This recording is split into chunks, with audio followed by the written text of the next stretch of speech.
Hi everyone, I'm Sandy and welcome back to my channel. Today I have my June reading wrap up for you, and this is about the third or fourth time I've tried to start recording this and it's just not going very well. It's been about a week since I recorded a video, and that is because I have been unfortunately very sick. My husband and I went away for my birthday weekend, and unfortunately both of us came home sick. It is not what I asked for nor what I wanted for my birthday, but you don't always get what you want for your birthday, I guess. So that, along with a canceled flight out of LA, I don't recommend that. Not a lot of fun, but I'm really glad that we got to get away for a weekend. It's just unfortunate we were both very sick this last week. So, but for my June reading wrap up, I will try. My brain is fuzzy. It doesn't want to actually put words out in the right order right now, so I'll do my best. So most of the books that I have read, I have already talked about, so I'm just going to briefly go through them. The first one is the Autobiography of Alice B. Toklas. This was my 1001 book club pick, and it was successful. I did finish this one. It wasn't my favorite book, but I did finish that one. And then the next one is The Once and Future King by T.H. White. I did this as a buddy read with Tiffany over at Beautiful Minutia. I have already talked about this one on my channel. This is my first book for the Big Book Summer Challenge. It was over 500 pages, and I did finish that one. The next one was a buddy read with Heidi from My Reading Life, and we read Cat's Eye by Margaret Atwood. And this book was phenomenal. My favorite book that I had read in June. Absolutely amazing. Technically did qualify for the Big Book Summer Challenge, but I didn't actually have this one on that list.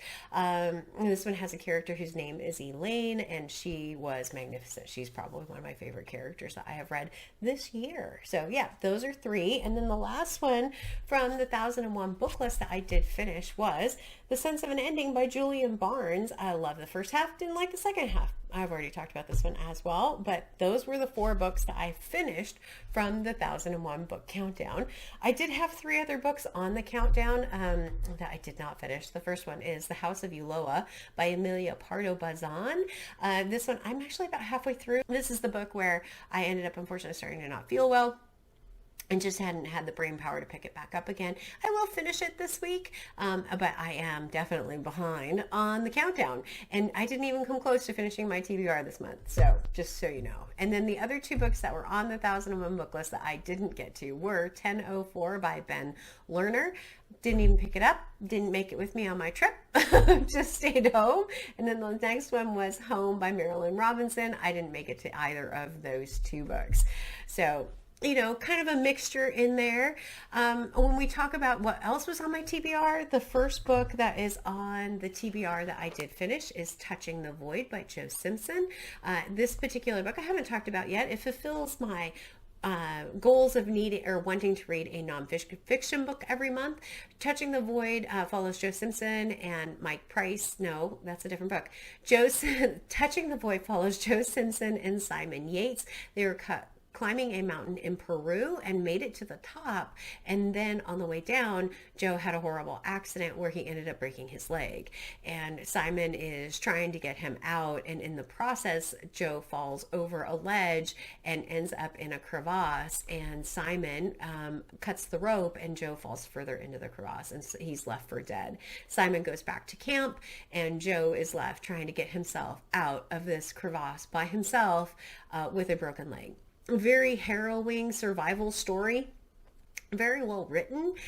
There's a lot of interesting kind of aspects to this particular story. It goes back and forth between Joe and Simon, and Simon's part of the story, he's just racked with horrible amounts of guilt about leaving Joe, not knowing where he is, assuming he is dead, just absolutely devastated. There was a lot of criticism about Simon cutting the rope in the climbing community. It's something from another book that I read, more looked upon as something very negative, obviously, to do because they thought Joe was dead.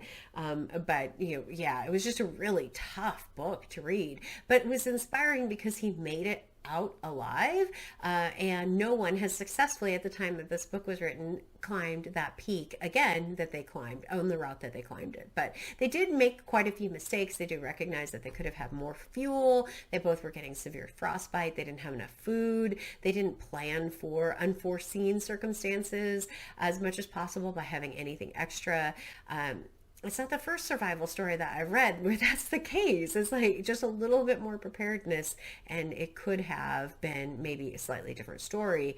But he did, everyone made it out alive, and they remained friends for their entire lives. And I believe both of them are still actually alive, from what I'm not sure, actually. I didn't look at that. But Touching the Void by Joe Simpson, this was recommended by Heather over at Reading with a Vengeance. And then the other nonfiction book that I ended up reading was another climbing book, and that was The Ledge by Jim Davidson and Kevin Vaughan. And this is the story of Jim Davidson and Mike Price climbing Mount Rainier. Now, I live in the Pacific Northwest, and so I am very familiar with Mount Rainier as far as I can see it when we go out driving. Absolutely beautiful, beautiful mountain, and it is a very popular climbing destination. And Jim and Mike had a wide amount and vast amount of experience climbing, and they also made it up to the summit. And unfortunately, on their way down, they were crossing a snow bridge, which is covering a crevasse, and Jim stepped in and his foot went through and he just fell all the way through. It never stopped. He just kept going down. And so he ended up also in a crevasse. His pack got wedged in between the two walls, and Mike Price, they were tied together for safety reasons, instead of cutting the rope, ended up falling in after Jim. And unfortunately, his story was not like Simon and Joe's story where everyone survived. Mike almost immediately died, and it was incredibly heartbreaking to read. Jim was basically uninjured at that point in this crevasse. He just had no easy way of getting out. Mike was the stronger climber. He had to scale this ice wall to be able to get out. It was absolutely incredibly harrowing. Where in Joe Simpson's book, he could go down in the crevasse to get out. This one, that was not the case. The only way he had to get out was to go up. And it was absolutely incredible book. The very beginning of this book starts with you learning that they were falling, and so you really start with that perspective, and it's just heartbreaking. This book actually made me cry at one point because there's a letter in here from Jim to Mike, and it's just absolutely devastating. And so I went through this book and really, again, just felt for these two. These two, when you read through it, they make a very clear point that they were just unlucky in this case. They had done everything correctly. They were being very careful, and they just hit an unlucky spot, which is really unfortunate. It also, again, tells me I never want to go climbing. So just so many tragic stories of people attempting to climb big mountains like that.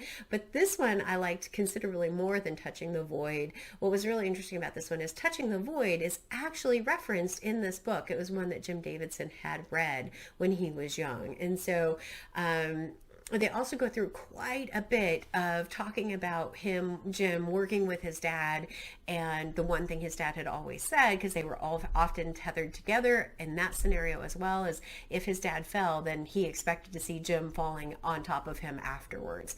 And it was just a bit, it was surreal to kind of read that, but you go through, that was the expectation that he had, that his dad had of Jim, and that everyone he's climbed with, that he always had that same expectation. And Mike did not, live that, or Mike actually did do that, and unfortunately he did die. And so it was one of those things, like you compare Simon's story and this story where he cut the rope, and this one where Mike did not.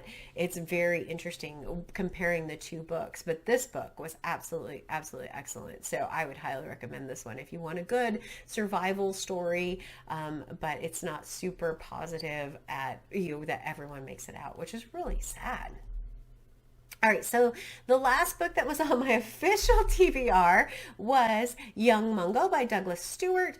And this particular book I read with the Up to No Good Book Club, which has AJ Dunn from AJ Dunn Race and Rights, Julian from Bookworm Adventure Girl, Shelley Swearingen, and Angela, Deb, and Sonia, who are subscribers and friends. And not everyone read it, but most of us read this one. And I really did enjoy my first Douglas Stewart novel. I really felt felt for poor young Mungo. He did not have an easy start to his life, and there's a lot to unpack in this particular book. He has a mother who is rarely there, who has alcohol problems. He has an older brother who is very much a macho kind of guy, and young Mungo is just not that. And it is really hard to read sections of this book.